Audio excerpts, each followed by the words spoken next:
بسم اللہ الرحمن الرحیم۔ میں احمد افتخار کھٹک آپ کی خدمت میں حاضر ہوں۔ کل صبح ہم سب کی آنکھوں نے اسلام آباد میں ایک ایسا منظر دیکھا جس سے یہ گمان ہوا کہ شاید کسی غیر ملک نے، کسی باہر کے ملک نے، کسی دشمن ملک نے ہم پر حملہ کر دیا۔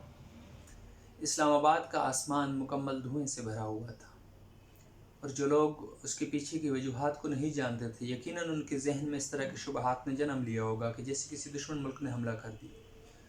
اور یہ وہی ڈی چوک ہے، یہ وہی ایریا ہے، وہی پارلیمان کا علاقہ ہے جہاں پہ 126 دن تک پی ٹی آئی کی حکومت نے، عمران خان صاحب نے دھرنا دیا۔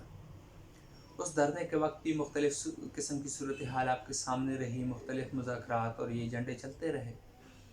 تو یہ جو منظر تھا، جو نہ تو اسرائیل کا تھا، نہ فلسطین کا تھا، نہ کشمیر کا تھا، نہ ہی کسی اور ملک کا جس پر کسی دشمن ملک کی اجارہ داری قائم ہو، جس پر کسی دشمن ملک کا حملہ ہو، بلکہ یہ ایک آزاد اسلامی جمہوریہ پاکستان کا منظر تھا، اس کے دارالحکومت کا منظر تھا۔ اور وہاں پر جو آپس میں دست و گریباں تھے، وہ کون تھے؟ وہ سرکاری ملازمین تھے، وہ ڈیلی ویجرز تھے، جن کے مقابلے میں اسٹیٹ کی مشینری، اسٹیٹ کی پولیس، اسٹیٹ کے ادارے استعمال ہو رہے تھے۔ وجوہات کیا تھی؟ بات کیا تھی؟ بحث کس بات پہ ہو رہی تھی؟ جھگڑا کس چیز کا تھا؟ سمپلی جھگڑا یہ تھا کہ وہاں پہ جو وفاقی ملازمین ہیں، جن میں واپٹا کے لوگ بھی شامل ہیں، جن میں دیگر ڈیلی ویجر بھی شامل ہیں، ٹیچر بھی شامل ہیں، وہ ڈیلی ویجز ٹیچر جو ڈیلی ویجز کے طور پر پڑھا رہے ہیں، جو پرماننٹ نہیں ہیں، وہ سب اس چیز کا احتجاج کر رہے تھے کہ ان کی تنخواہ بڑھائی جائے، ان کے جو پرماننٹ نہیں ہیں ان کو پرماننٹ کیا جائے۔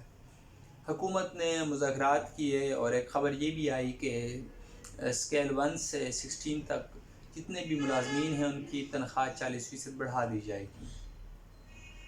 تو اگر یہ جب بات آ گئی تو اس کے بعد کیوں معاملات کلیئر نہیں ہوئے؟ تو اس کی وجہ یہ ہے کہ جو وہاں پہ احتجاج کر رہے تھے ان کی طرف سے سننے میں یہ آیا کہ یہ جو 40% تنخواہ بڑھائی جا رہی ہے، یہ بیسک پے پہ ہے، اور ان کا مطالبہ یہ تھا کہ اس کو اوورآل بڑھایا جائے۔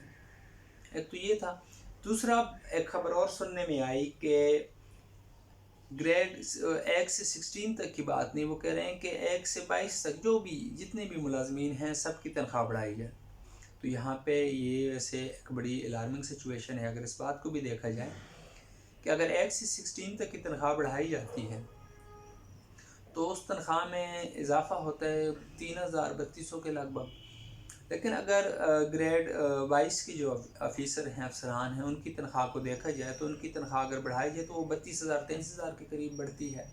اس کے علاوہ مراعات الگ ہیں، یہ الگ ایک سچویشن ہے۔ یعنی کہ اگر اس چیز کو دیکھا جائے کہ اگر ایک 16 گریڈ تک کے بندے کی تنخواہ بڑھتی ہے تو وہ تنخواہ کچھ بھی نہیں ہے، وہ تو ایک 3-4 ہزار کی اماؤنٹ ہے۔ لیکن اگر گریڈ 22 کی بڑھائی جاتی ہے تو وہ حکومتی مشینری پر ایک بڑا برڈن بنتا ہے۔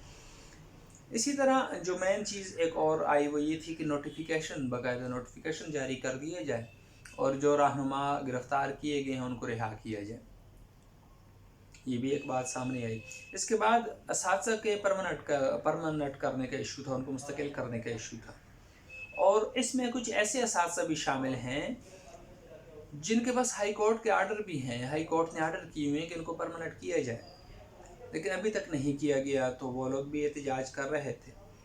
اسی احتجاج کے دوران ایک منظر یہ بھی دیکھنے میں آیا کہ شبلی فراز صاحب کی گاڑی جب وہاں سے گزر رہی تھی تو وہاں کے جو احتجاج کرنے والے تھے، جو وفاقی ملازمین تھے، جو ٹیچر تھے، جو ڈیلی ویجر تھے، انہوں نے روکا اور انہوں نے سوال کیا کہ ہم نے آپ کو ووٹ دیا، ہم نے آپ کو الیکٹ کیا، ہم آپ کو حکومت میں لائے تاکہ بہتری آئے، ہمارے حالات بہتر ہوں، ہمارے فنانشل حالات بہتر ہوں۔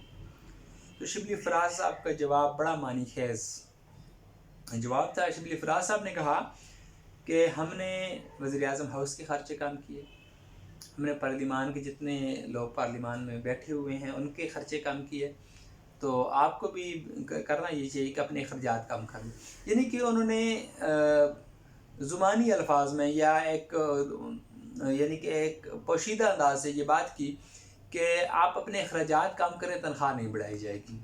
تو یہ سارا سینیریو ہے جو اسلام آباد میں اس وقت چل رہا ہے، اور مختلف خبریں بھی سامنے آ رہی ہیں۔ جیسے کوئی آدھا گھنٹہ 40 منٹ پہلے ایک خبر آئی تھی کہ وفاقی حکومت نے جو ہے وہ گریڈ 22 تک کے ملازمین کی تنخواہوں میں 40% اضافے کا نوٹیفیکیشن جاری کر دیا ہے. دیکھتے ہیں، ہمارے ساتھ جڑے رہیے، دیکھتے ہیں کہ کیا اس معاملے میں کیا پیش رفت ہوتی ہے اور کس طرح کے معاملات آگے بڑھتے ہیں. اس وقت تک کے لیے اجازت چاہیں گے. اللہ حافظ.